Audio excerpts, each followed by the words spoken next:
La gente nunca pidió a los Beatles. Y es verdad, nadie dijo que vengan los Beatles, porque nadie puede pedir lo que no conoce.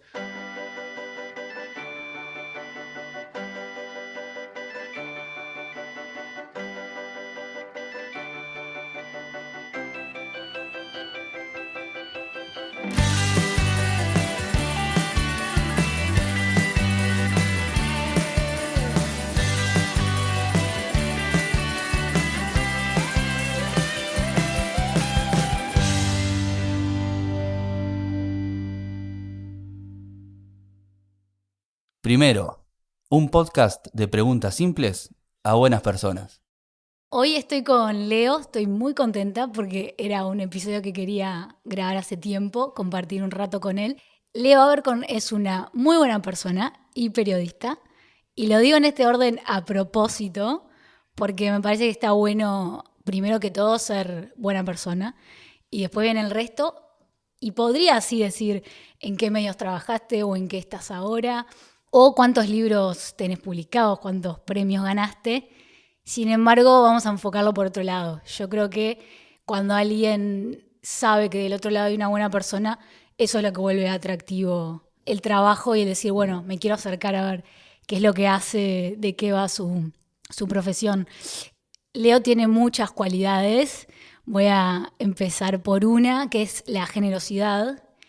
Y tengo una frase para esto que es, saber y no hacer es como no saber. Es una frase que se la escuché a Víctor Coopers, un español que se especializa en psicología positiva, pero después investigando me di cuenta que se remonta como a la filosofía budista. Y en ese sentido, yo creo que a través del periodismo, a través de lo que escribís y lo que investigás, y en su momento cuando ejerciste la docencia, sos una persona que ha logrado compartir lo que sabe. Entonces eso me parece un acto de generosidad, de tomar acción y que hay un valor y una magia en esa acción, porque si uno se queda con lo que sabe y no lo comparte, no hace nada con eso, con lo que dice, eh, no llega a ningún lado. Ya me imagino que van viendo por dónde viene y quién es Leo, pero ¿quién es Leo Abercorn? Bueno, como que uno siempre tiende a definirse por la faceta pública, ¿no? Que es el trabajo, ¿no? Lo cual no sé al final si siempre es lo más justo, lo más aproximado. Pero bueno, es una manera también de contestar y no complicarse de alguna manera también, ¿no? No sé, soy un uruguayo de 58 años ya, peñarolense, es un aspecto importante. Y bueno, que en su momento tuvo muchas dudas vocacionales y como que el periodismo me encontró y ahí me sentí cómodo y es algo que no dejé, ya van muchos años de ejercicio periodístico. Así que ese es también es como la faceta más conocida mía. Y después, yo qué sé, hay una cantidad de cosas que definen a uno, no sé, desde que me gustan los animales, los perros, que siempre tuve perros, hasta que me gusta la música mucho y me hubiera encantado ser músico, pero soy un desastre y estudié bajo eléctrico y fui un fracaso y ahí tuve en ese periodo un momento porque aparte era la época de la segunda mitad de los 80 que era una época muy efervescente de tocar rock con mis amigos y eso, pero yo era malo de verdad, me tenía que tener mucha paciencia, yo tocaba el bajo. En fin, no sé, habría muchas más cosas para decir, pero bueno, ahí tenemos por lo menos tres, cuatro cosas para largar. Bien, y ahí va, la pregunta simple del día de A hoy ver. va a ir por el lado de valorar lo positivo de las cosas. Digo, todo tiene cosas buenas y cosas malas. En el caso del trabajo, que es, como vos decías, es tal vez por lo que más te conocen en Uruguay, ¿qué es lo que más te gusta de tu trabajo?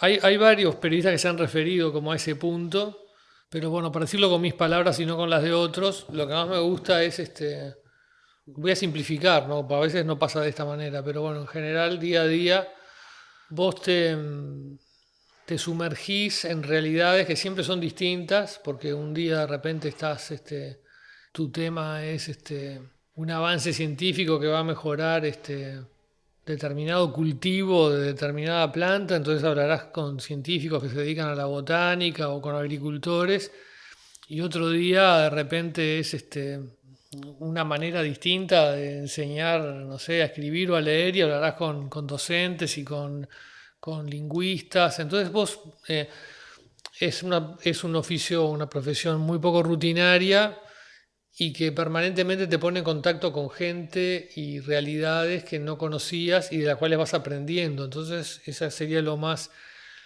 lindo, es eso, conocer siempre cosas que no conocías y conocer gente nueva y realidades nuevas y a la vez ir aprendiendo de ellas. Esta época de la pandemia ha sido especialmente dura, por lo menos para el tipo de periodismo que a mí me gusta, porque a mí me gusta eso reforzado en el terreno, digamos. No solo me gusta ir a lugares que no conocía, a experiencias que no tuve. Por ejemplo, unos primeros artículos que hice, creo que el primero, no el primero, porque había publicado, en fin, no importa ahora esa génesis, pero creo que fue el tercero y el más largo, el primero importante. Me embarqué con pescadores artesanales de la playa de La Mulata y salí a pescar con ellos, levantarse muy temprano de mañana, al amanecer, de madrugada, subirse un bote muy pequeño y el bote empieza a ir Río de la Plata adentro y ves Montevideo desde lejísimos y estás horas con el barco que se mueve con las olas y que parece increíble que ese botecito, pues son botecitos, esté allí tan lejos, y segundo que sea el sustento de tantas familias.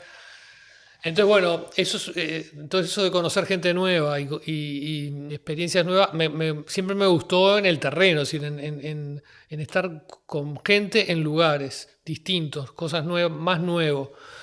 Y en la pandemia se complicó mucho, la verdad, van 2 años en los cuales, bueno, ahora ya un poco se ha aflojado, pero hubo un año y pico en el cual no podías, tenías que hablar, hablabas por teléfono con la gente, si todo eso de conocer cosas era por teléfono o por Zoom.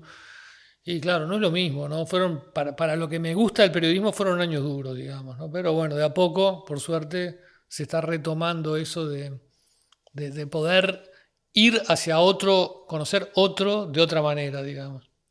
¿El periodismo le da sentido a tu vida?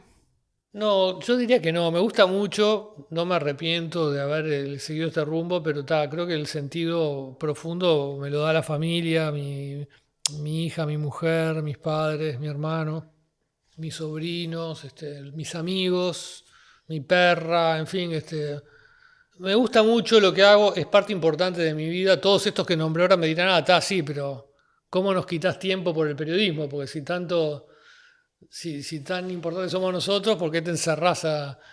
Y bueno, porque unas de esas ecuaciones también hay que vivir.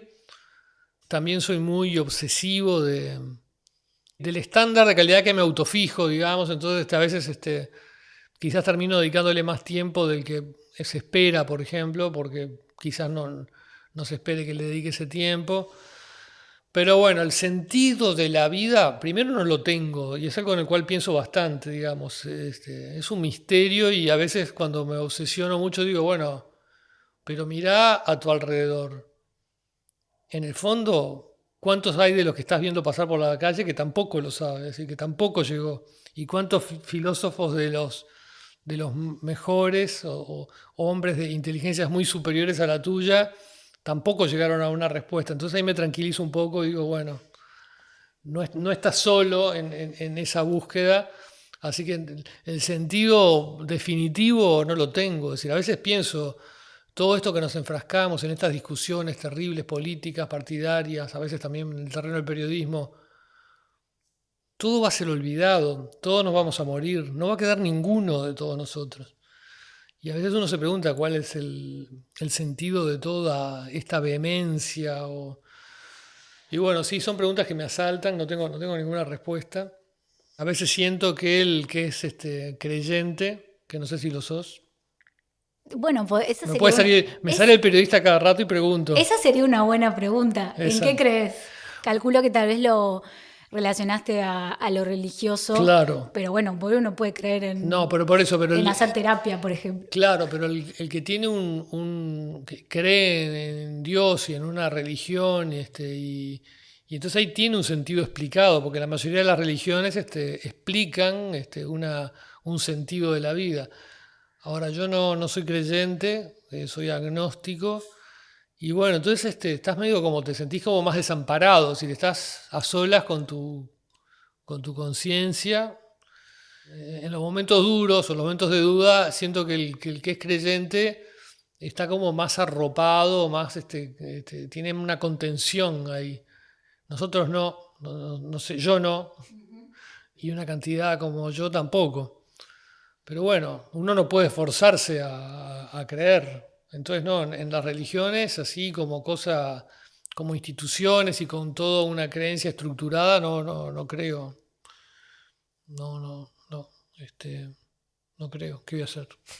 Tal vez ahora me estaba acordando, ayer repasaba una libretita que tenía de cuando hicimos ese taller y no sé si lo habías dicho vos o capaz que lo dijo algún compañero del curso, que uno hace periodismo para tratar de entender el mundo en el que vive, es una forma de entender. También se lo escuché a Leila Guerriero en algún podcast. Y sí, obvio. Y sí, creo que es una manera de acercarse, entender, cuando más sabes, más te acercás a conocer. Y también entender, aunque no te solucione el problema, te da tranquilidad o te da una paz interior, digamos.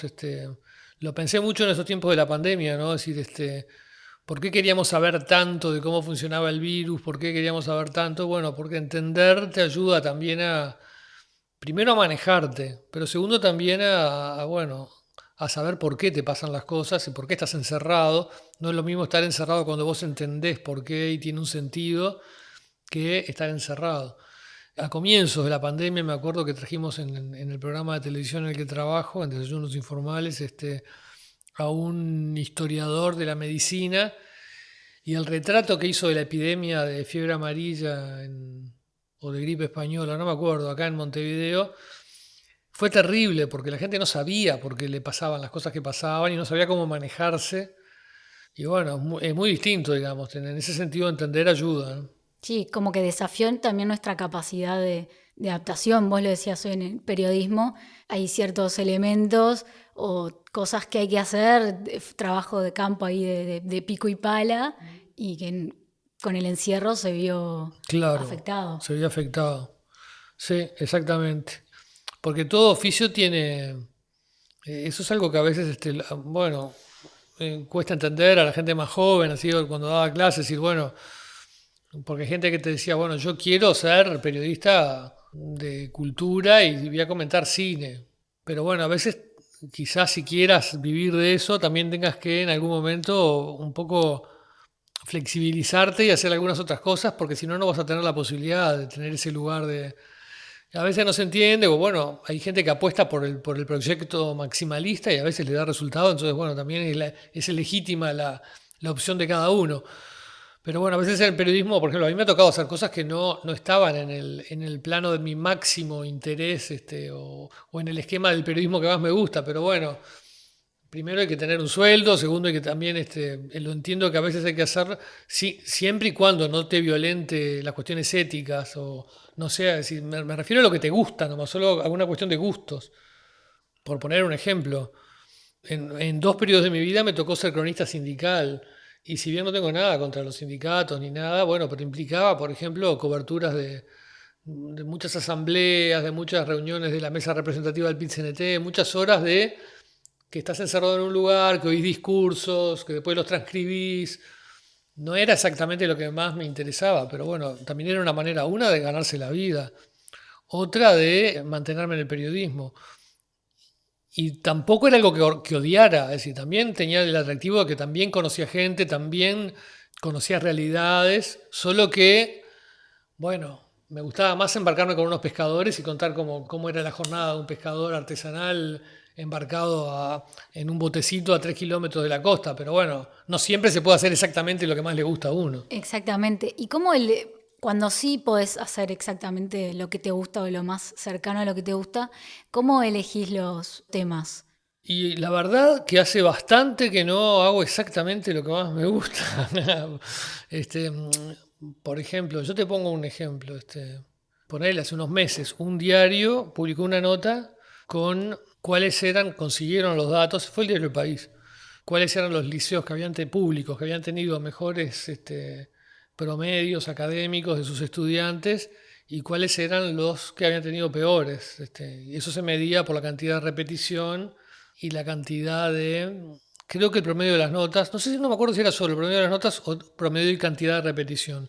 La cuestión es que al que le había dado peor el índice es a un liceo de una localidad pequeña del departamento de Artigas. La localidad se llama Javier de Viana, un lugar remoto del Uruguay, ¿no? ¿Por qué les da mal el promedio? Seguramente, en base a una mínima investigación que hice desde acá, de Montevideo, es un liceo que funciona también junto con una escuela en el mismo local, tienen pocos estudiantes, son casi todos trabajadores rurales, es un lugar pobre, seguramente gente que trabaja también, pero bueno, mi intención era ir allá, contar cómo es Javier de Viana, por qué les va mal en el liceo. Y bueno, por una serie de motivos no he logrado todavía ir a hacer la nota que más me gustaría hoy. Y bueno, eso es hay muchas razones. Una es porque trabajo en un programa de televisión todos los días, entonces es difícil ir a Javier de Viana. Otra porque no hay muchos medios interesados en solventar. Hay que ir, por lo menos estar 2 o 3 días allá, es lejos. Pongámosle que es un día más de viaje, medio día para ir y para venir. Creo que no hay un lugar habría que ver si hay un lugar donde dormir, si no hay que dormir en Artigas, hay que también desplazarse. Sale plata y no te la quieren dar, no la tienen, no ven la nota como la veo yo. Algunos ven también algo que también influye, que es esa cosa de la invasión de lo políticamente correcto. Pero si contamos eso, los estamos estigmatizando a los habitantes de Javier de Viana como que son los peores del Uruguay. No es así. Al revés, yo quiero ir a contar, a darles rostro, a darles nombre, a entender qué les pasa, cómo viven. Por algo, ¿no? Obviamente no son más bobos que un montevideano o que uno que estudia en Carrasco o en la Curva de Maroñas. Pasa algo ahí. Bueno, hay que contarlo. Es decir, a veces tanto cuidado en lo políticamente correcto hace que no logremos encarar los problemas como son, de verdad, digo.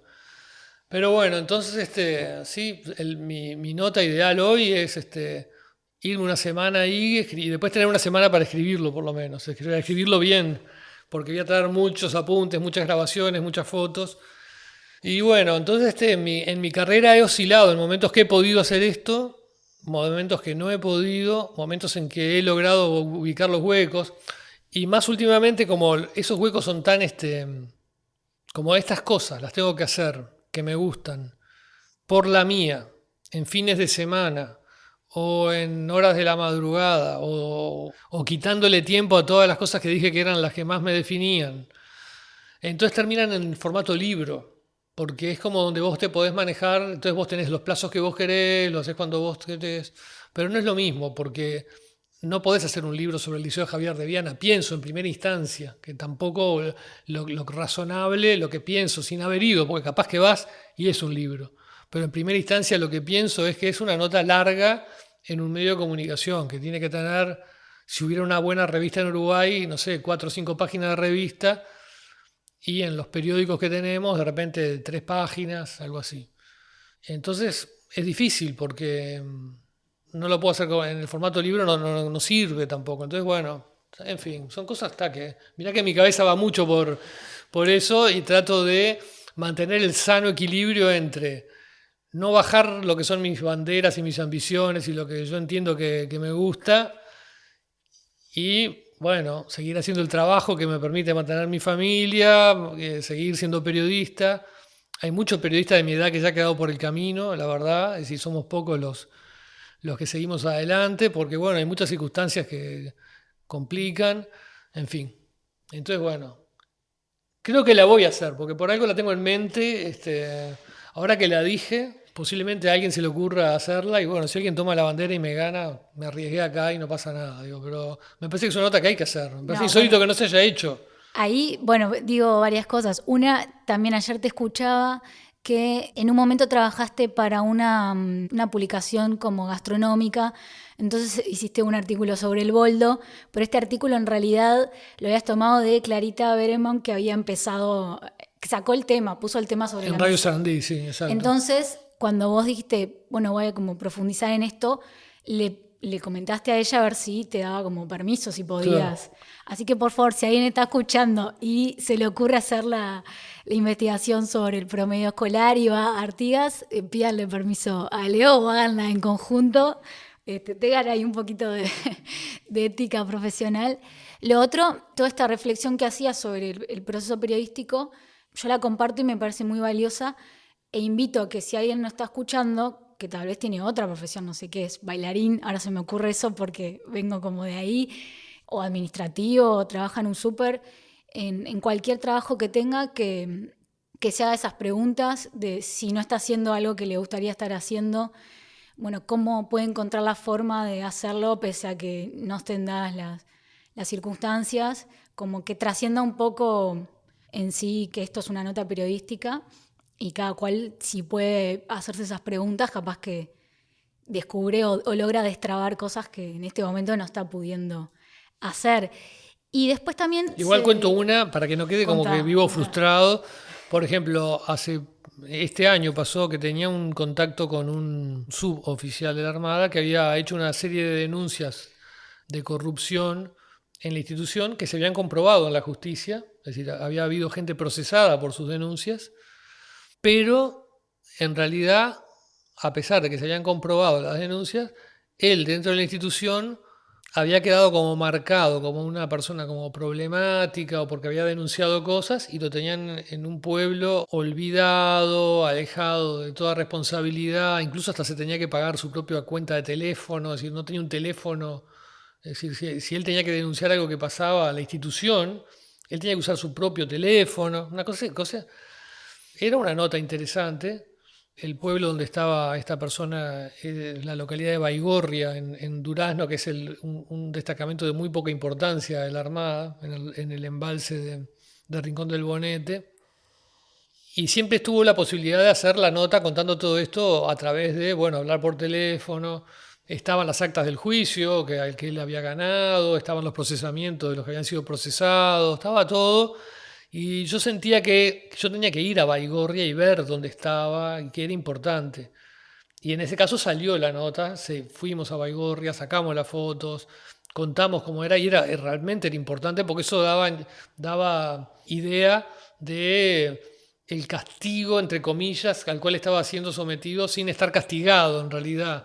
Y entonces, bueno, a veces sale, no siempre, no, porque si no queda la idea como que vivo de frustración en frustración. No, no es así, esta salió publicada en La Diaria, tuvo muchas páginas, tuvo mucha repercusión, estuvo bueno haber ido, haber conocido, haber estado allí, haber contado la historia.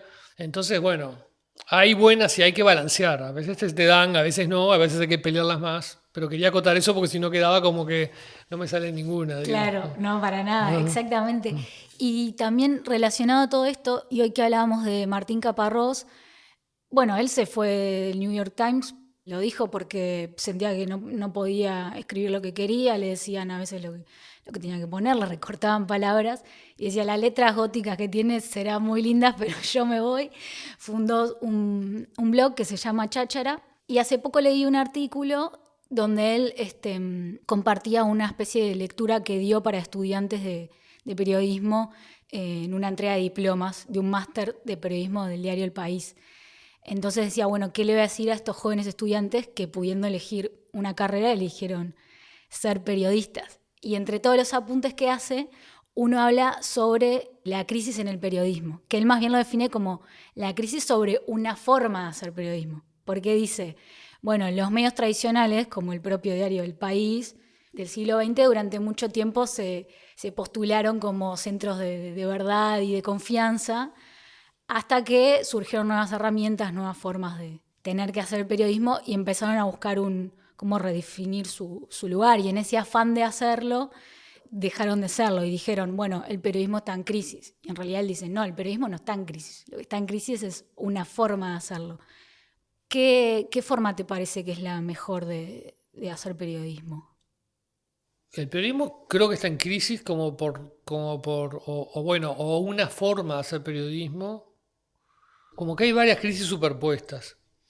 Hay una crisis que es la de los medios establecidos o de los periodistas, como que hemos perdido el monopolio porque antes intermediábamos entre lo que ocurría en la sociedad. La gente siempre quiere conocer lo que pasa, ¿no? Algunos pondrán el foco más en la política, otros en el fútbol, otros en la economía, otros en las artes, pero bueno, la gente o quiere saber lo que pasa mucho con detalle en algún aspecto y tener un panorama de lo otro, pero bueno, que la gente no quiere vivir aislada, no quiere y quiere saber lo que pasa. Antes teníamos necesariamente para saber, tenían que recurrir a nosotros, a los medios y a los periodistas, porque ¿de qué te podías enterar sin los medios o los periodistas? Y bueno, de lo que le pasaba a tu familia, a tus amigos, era un círculo muy, muy reducido. Y de lo que podías averiguar por tu cuenta. Pero, ¿qué podías averiguar por tu cuenta si vos tenías que trabajar 8 horas en un hospital, en una fábrica o estudiar? Y alguna cosa, pero poco. Entonces, para tener una idea global, amplia de lo que pasaba, inevitablemente recurrías a un canal de televisión, a un diario, a una radio, y bueno, había otro tipo a veces de, no sé, de boletines o de también informativos en el cine hubo, yo qué sé, pero bueno, resumiendo, a un periodista y a un medio. Eso cambió radicalmente porque hoy nos pueden saltear y de hecho nos saltean. La gente, ¿cómo se informa? Se informa, sí, un poco todavía por los medios, pero mucho también por las redes sociales, donde los que cuentan son no periodistas, sino gente común, otra gente que cuenta, y porque se dieron cuenta de esto, también los políticos, las instituciones, los deportistas, los artistas, todos comunican por ahí, salteándonos a nosotros. Tienen amplias ventajas para ellos, que es que no tienen al periodista preguntando, no tienen al periodista reinterpretando, mandan directo el mensaje, la gente lo sigue. Entonces, bueno, esa es una crisis de la función que cumplíamos. Cuando uno tiene un monopolio, es muy cómodo. Antes ni nos preguntábamos. Íbamos a trabajar y sabíamos que, bueno, que lo que informáramos nosotros era lo que la gente iba a saber. Ahora no es así. Entonces hay una crisis de función y yo creo que el periodismo no la ha resuelto bien. Nos ha costado mucho admitir que no tenemos el monopolio y que tenemos que ir a otro tipo de trabajo. A un trabajo que tiene que estar pensado de otra manera porque es muy distinto cuando vos tenés el monopolio cuando no lo tenés. Esa es una crisis de la cual podríamos hablar. Otra crisis es económica. Eso mismo ha derivado en parte en una pérdida de ingresos, porque la publicidad también encontró su camino directo a través de las redes sociales y no nos necesita a nosotros. Ponen el aviso en Google o ponen el aviso en Facebook y no tienen que poner un aviso en un diario o en un canal de televisión, con lo cual ha habido una merma enorme de ingresos y eso ha derivado en pérdida del puesto de trabajo, pérdida de salarios. Y entonces esta mezcla de estas dos crisis deriva, creo que a la que se refiere Caparrós, que es, bueno, entonces como los medios están cerrando, porque algunos sobreviven en base a que, bueno, por diversos motivos la crisis los afecta menos, encuentran todavía la manera de seguir, pero algunos han cerrado, muchos han cerrado, otros han alquilado espacios a otro tipo de comunicación, o la televisión le dedica menos espacio al periodismo y mucho más espacio al entretenimiento y otras cosas. Hay una crisis de que los periodistas se quedan sin trabajo en los medios sociales y entonces van a un blog como Caparrós o van a ser youtubers o van a comunicar a través de las redes sociales como los mismos actores se transforman en tuiteros y informan por Twitter o por Instagram. Entonces ahí es que, bueno, hay una manera distinta de hacer periodismo que implica cambiar las plataformas, pero también cambiar el sentido, porque no son más monopolio, y también cambiar la ecuación de ingresos, porque antes era muy, bueno, yo espero que me contrate una radio o un diario y me pague un sueldo. Esa era la ambición básica de un periodista que estudiaba y decía, bueno, voy a hacer lo mejor posible como periodista para que me contrate un medio pagándome el mejor sueldo posible. Bueno, los empleos, ese tipo de empleos están en caída, los sueldos están en caída y entonces ahora también tenés que redefinirte, vas a ir por ese camino que está hackeado, sobre todo la gente más joven, porque yo ya estoy a mi edad, ya hice mucho recorrido ahí y cuesta cambiar. Pero para la gente más joven, ¿vas a ir en busca de ese empleo que está tan esquivo hoy con los sueldos tan hackeados? ¿O vas a ir por aprovechar todo ese nuevo mundo que existe, pero que también todavía no tiene una ecuación de ingresos claramente? Porque si vos te haces youtuber, lo que te paga YouTube por cada persona que ve el video es muy poco y la garantía de que tengas ingresos, aparte en un país chico, capaz que en México, con el público que hay, lográs, pero en Uruguay es más complicado. Por eso está todo como... Tiene razón Caparrós. Hay un nuevo periodismo que implica todos estos cambios y están hace años y no se terminan de resolver, lo que da mucha incertidumbre a todo el mundo que está en el mercado, pero bueno. Me permito traer una cosa más a la ecuación A que ver. vos decís. Por ejemplo, vos decís, no sé, en un medio tuvimos que despedir gente porque no tenemos dinero para pagar los sueldos. Bueno, quedaron 5 periodistas. Pero ¿hay excusa para que esos 5 no cubran temas profundos de interés? Porque si no también está en el contenido. Esa es la otra cosa que quería traer a la ecuación. Está bien. Como hacer contenido en base a una supuesta demanda de lo que la gente quiere leer, que como subestimando también tal vez un poco a la gente. Yo creo que en esa redefinición que decir, partimos el monopolio, vuelvo a la primera crisis, partimos el monopolio, ¿no? Entonces vos antes, como tenías el monopolio, podías tener un menú informativo muy pobre, porque eras monopolio. Hoy ya no, hoy no tiene sentido, por ejemplo, hacer una nota que diga, la decisión del presidente de subir la nafta fue criticada por la oposición, y te ponen 5 tweets de diputados de la oposición. Eso está en la prensa hoy.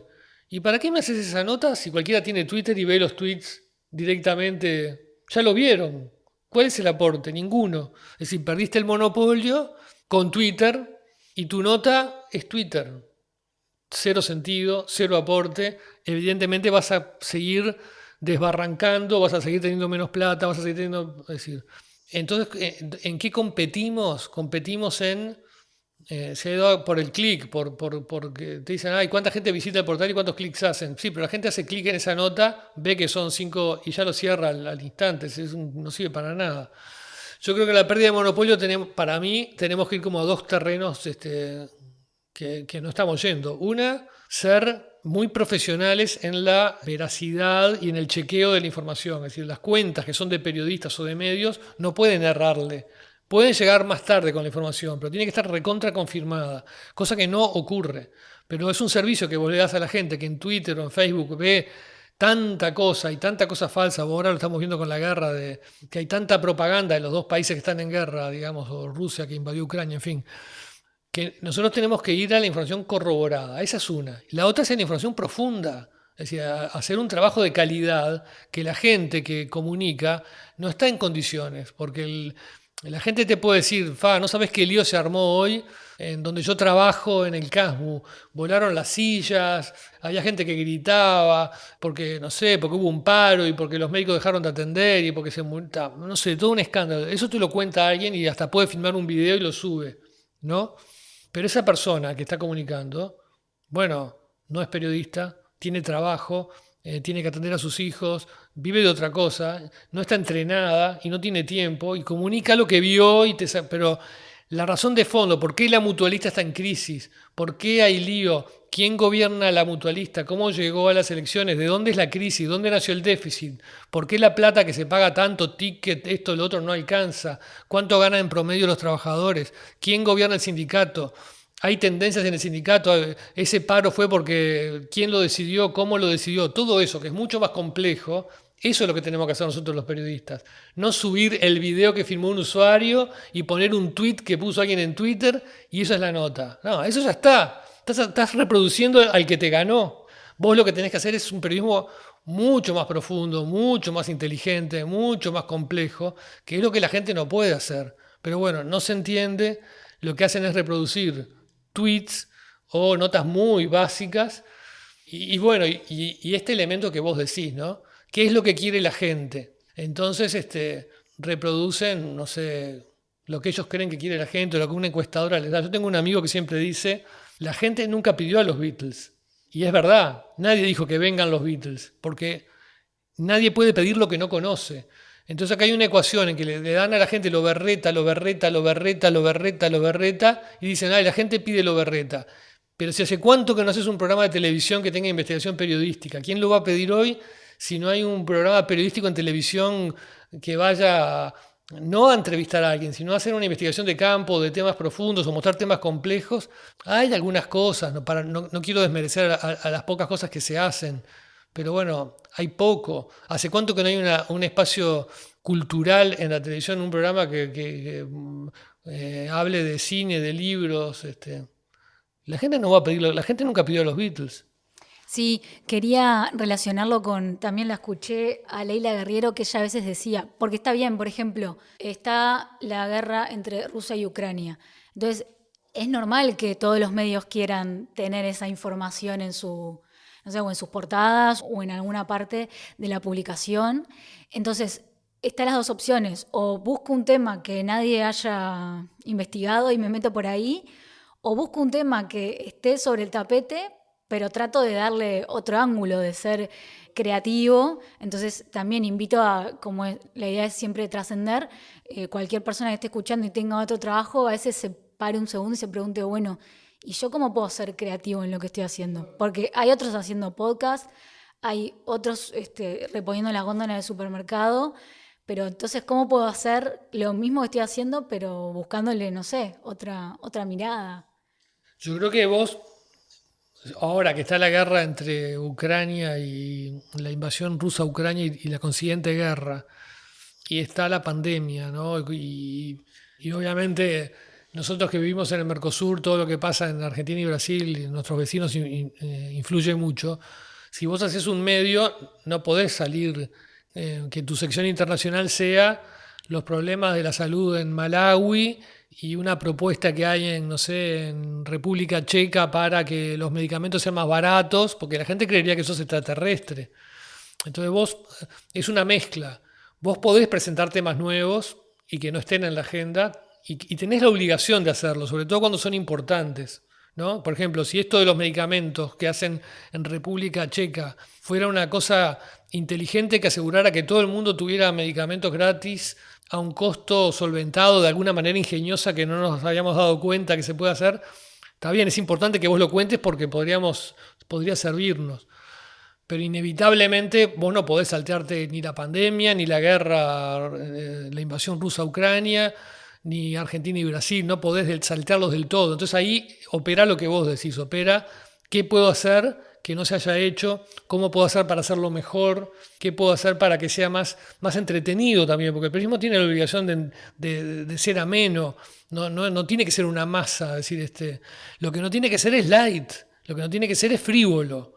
Pero no tiene que ser aburrido. No quiere decir, tenemos que hacer los temas importantes que a la gente le guste, que sienta placer también en leerlo, que tenga un disfrute estético a la vez que se informa.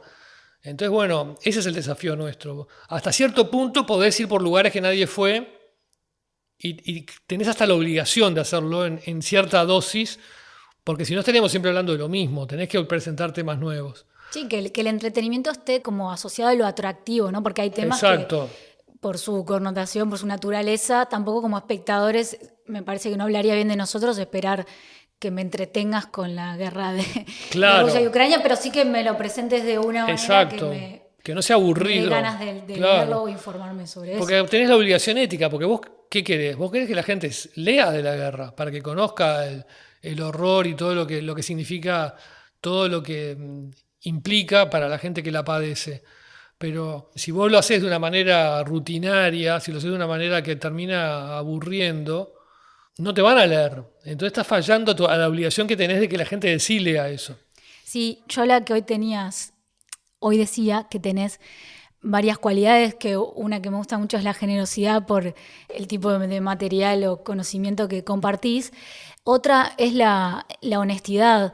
Me parece que se ve en tu trabajo y la honestidad lo que trae es confianza y credibilidad, y que por ahí estuviste en un medio, mañana vas a estar en otro o trabajás de forma independiente, pero para el tipo de trabajo que haces me parece que es muy importante ser una persona honesta. Como que yo veo un trabajo de Leo Abercorn firmado por él y diga, bueno, lo que voy a encontrar acá es verdad. Y encima también la humildad de que si no es verdad, si hay algo que no estaba bien, bueno, tendrás la suficiente humildad para corregirlo. ¿Vos te reconoces así? Bueno, primero gracias, pero por ejemplo, corregirme es una decisión que siempre, desde hace años que me di cuenta que vos te equivocás, tenés que corregirte inmediatamente. Es decir, no hay más vueltas que darle. Es decir, no hay que andar primero hay que perder el pudor de equivocarse, nos equivocamos todos, todo el tiempo. Y el periodismo, que es y bueno, siempre tiene un componente contrarreloj, por más que uno sea cuidadoso, en fin, estás expuesto. Pero también estás expuesto, como decís vos, el que marca los precios en el supermercado, el que maneja un ómnibus. Bueno, hay que tratar de minimizar los errores. Por ejemplo, si vos subís al ómnibus a manejar borracho, vas a tener errores, entre comillas, y no vas a tener excusa, digamos, ¿no? Hay que hacer las cosas bien, a conciencia, para que si pasa un error, bueno, fue una equivocación, vos trataste de hacer las cosas bien.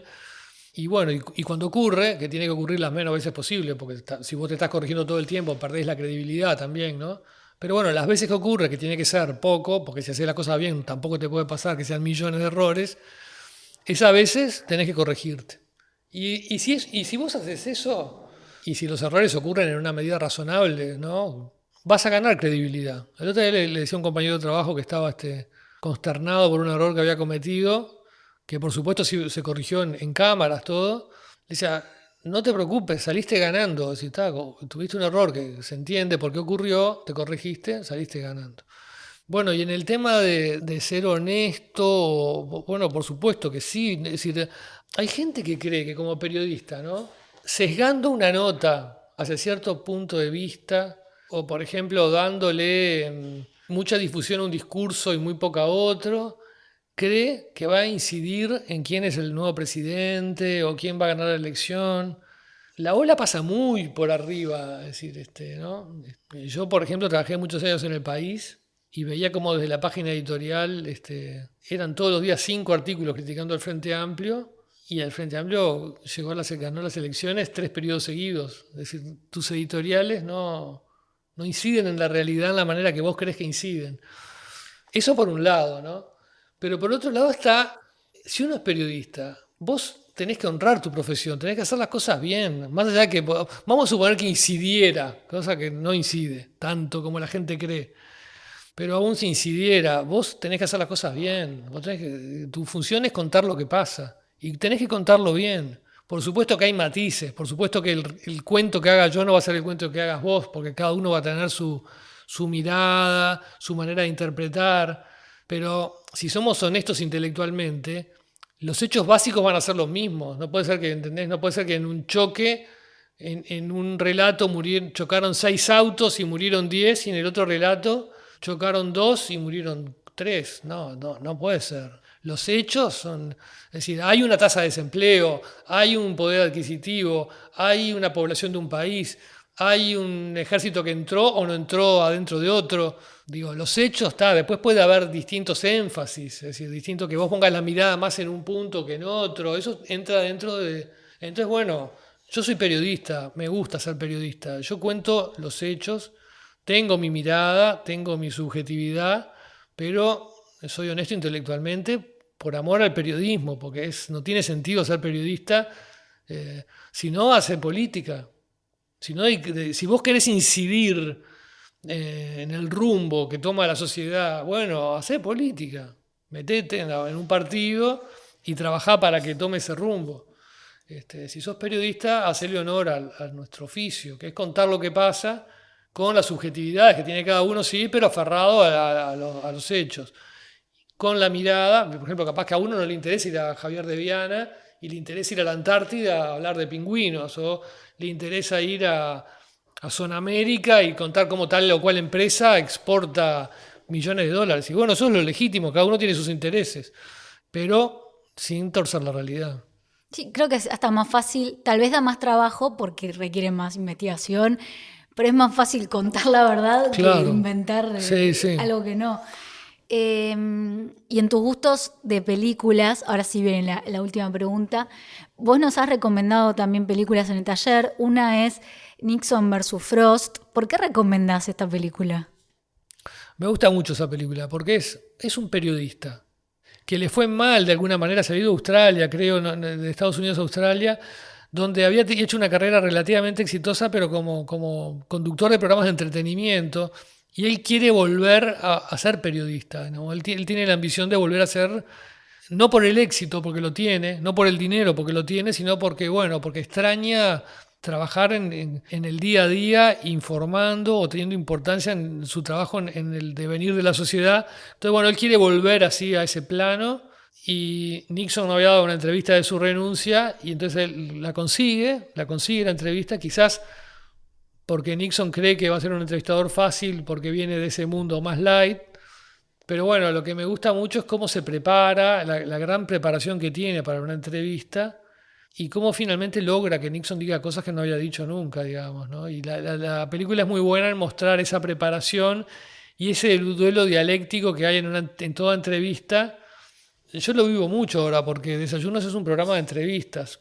Por supuesto, nosotros hacemos 3, 4 entrevistas por día, lo que lleva un promedio de por semana que entre 15 y 20. Entonces no podés prepararlas como la de Nixon Frost, porque son 20 por semana. Cada uno una preparación de semanas para una. Pero lo que él logra a través de su inteligencia, de su preparación, de sus buenas preguntas, es que Nixon termine confesando crímenes que no hizo. Pero algo en Nixon también quería confesarlos. Si no, no lo hubiera dicho. Porque la gente cree, hay como una especie, en este fanatismo político que hay hoy, que vos tenés que obligar al otro a que diga cosas. Y el otro si no las quiere decir, vos podés repreguntarle o podés ser más o mejor hábil, pero en definitiva, si el otro no quiere, no es tortura, vos no podés torturarlo, vos no podés pegarle, vos no podés, y tampoco tiene sentido que vos te pongas a discutir 10 horas con otra persona para que diga lo que vos querés que diga. Entonces, bueno, hay una confusión de la gente que en su fanatismo partidario quiere que el otro diga tal cosa. Mirá, no lo va a decir, no quiere decirlo, no forma parte del discurso que tiene establecido y no hay caso. Es verdad, en esta serie de 4 entrevistas que se dan en la película, también Nixon, que es el entrevistado, es muy hábil y crece la ansiedad en un momento. Exacto, hay un momento que parece que no va a decir nada de claro, nada, sí, de nada. Le va a cobrar la entrevista y lo va a eludir todo el tiempo y el otro no va a poder lograr ningún testimonio importante. ¿Vos tuviste algún desafío de ese tipo que recuerdes y si te hizo aprender algo de vos mismo, así, algún desafío periodístico que te hayas...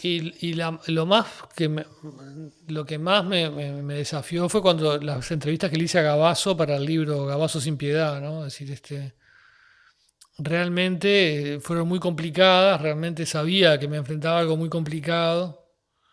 Me acuerdo perfectamente que cuando empecé ese libro llamé a un experto en temas militares y le dije cuál era mi intención y me dijo, te metes en algo muy difícil. Digo, ¿por qué? Porque me va a mentir, le pregunté yo. Me dijo, no, es mucho más complicado, me dijo. La contrainteligencia militar es mucho más complicado que eso, me dijo.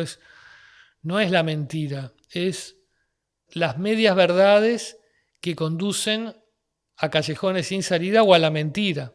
Es decir, es el manejo de la información de manera inteligente para el que te la maneja, de modo que vos llegues con algunas verdades a conclusiones equivocadas.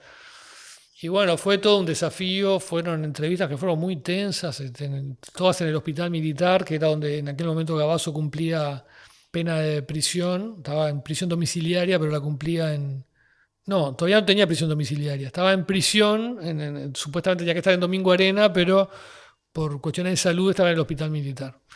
Y bueno, fue muy desafiante y fue la vez que más me sentí en esa situación tan incómoda en la cual se siente el protagonista de la película. ¿Descubriste algo de vos mismo que digas, tengo que tener más paciencia, tengo que aprender a preguntar de otra forma, desarrollar más resistencia? Porque por ahí salías agotado de esas entrevistas. Ahí, a ver, tener más paciencia me acuerdo totalmente que lo aprendí en una entrevista que estaba persiguiendo cuando hice el libro sobre Víctor Hugo Morales. Ese libro fue muy complicado, lo hice a medias con Luciano Álvarez, que lamentablemente falleció. Pero bueno, hay un momento que Víctor Hugo va preso y Víctor Hugo siempre lo presentó como que fue preso como un acto de castigo de la dictadura. No era verdad, fue preso porque se agarró a piñas en un partido de fútbol, en un cuadro que él tenía, en un barrio, terminó en una piñata general y fueron varios detenidos y él fue preso. Y yo ya tenía testimonios de la gente que se había peleado con él, de otro que había ido preso con él. Es decir, la noticia estaba ya estaba corroborado, pero en la prensa decía que el juez que lo había metido preso era fulano de tal. Y la prensa de la época había escrito mal el nombre del juez, por lo cual yo lo venía buscando hace meses y no lo encontraba. No encontraba ninguna persona con ese apellido en Uruguay, hasta que, no me acuerdo, ya no recuerdo cómo, creo que hablando con alguien del Poder Judicial, me dice, ¿no será que el juez era fulano y había dos letras cambiadas en el apellido? Y efectivamente, estaba mal. Entonces busco en la guía y está el nombre de este juez, jubilado por supuesto, y entré a llamar en la locura que me vino de haber conseguido, después de meses de haber perseguido el fantasma que no existía, y la persona no atendía, y yo en la locura que tenía llamé 200 veces seguidas y las 200 veces dejé sonar hasta que cuando el tipo atendió finalmente, me odiaba profundamente y me mandó a bañar, no quiso decir nada. Y ahí dije, bueno, Con lo que te había costado. con lo que me había costado, ¿cómo quemé tan rápido? Es decir, hay que tener paciencia, hay que ser más inteligente, ¿no? Esa fue una que no me la perdono, por eso me la acuerdo, no me perdono la torpeza de haber hecho eso. Con Gabazo siempre me quedó la duda esta. Él en un momento me empezó a pedir ver las transcripciones de las entrevistas que habíamos tenido. Y yo no se las daba. ¿Por qué no se las daba? Porque yo había notado que cada vez que yo volvía al hospital militar después de un encuentro, él había repasado mentalmente la entrevista sin haber leído la transcripción. Yo creo que él no las grababa, capaz que sí, creo que no, que era mental lo que él hacía. Entonces me decía, ¿vio aquello que yo le dije, tal cosa? Y me lo decía ajustando un poco el relato, siempre en su beneficio. Y estamos hablando de alguien muy estructurado, que no quería revelar sus secretos y que solo tenía pequeñas, muy pequeñas, metidas de pata, para las cuales yo tenía que trabajar mucho. Eran entrevistas muy largas.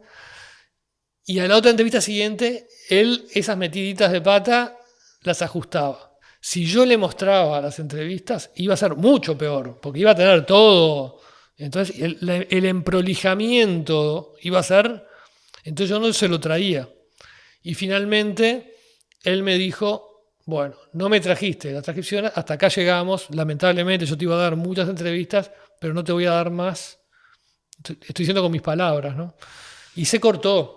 Y entonces siempre me quedó la duda si no pude haberlo manejado mejor, haber conseguido más entrevistas, haber seguido un poco más, haberle mostrado algo.